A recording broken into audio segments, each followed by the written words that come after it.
Buenas tardes. Buenas tardes. Pues señorita, veo que su currículum es muy extenso y muy bueno y está usted casi dentro de la empresa. Falta esta última prueba, que es el psicotécnico, que lo he hecho yo mismo, ¿no? Son muy facilitos, pero es la última prueba. Así que vamos a arrancar. Primera pregunta. Imagínese usted que está en una calle muy oscura, apenas no se ve nada, y se dirigen hacia usted dos luces pequeñas. ¿Qué me dice usted que es? Un coche.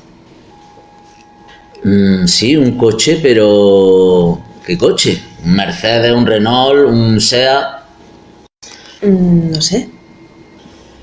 No empezamos muy bien, pero bueno, venga, vamos a la segunda pregunta, no se ponga usted nerviosa, tranquila. La misma calle, el mismo callejón, oscuro, y se dirige hacia usted una luz cuadriculada pequeñita, se dirige hacia usted. ¿Qué dice usted que es? Una moto. Una moto. Sí, una moto. Pero no me dice usted qué moto, si es una Yamaha, una Honda, una Aprilia. No... A ver, pero es que yo eso no lo puedo saber. Le voy a hacer la última pregunta y... no sé.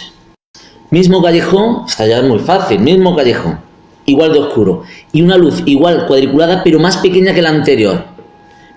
Dígame usted, ¿qué es? Una bicicleta. ¿Una bicicleta? Pero de montaña, de calle, de... Vamos a ver, pero si la calle está oscura, yo qué sé, ¿eh? No, lo siento, pero usted no ha pasado la prueba.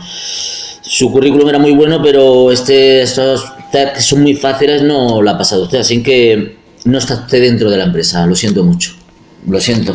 Bueno, no se preocupe, pero me ha gustado mucho este tipo de test. ¿Le importaría que le hiciera una pregunta siguiendo el mismo hilo de razonamiento? Sí, no sé, sin problema ninguno, si esto hasta lo he hecho yo. Vamos, dígame. Verá, va por la calle, en una zona oscura, y se encuentra una mujer vestida de rojo con un vestido corto, un bolso y contoneándose. ¿Quién es? Pues por Dios, eso está facilísimo. Es una prostituta. Sí, pero su hermana, su madre, su prima, su tía...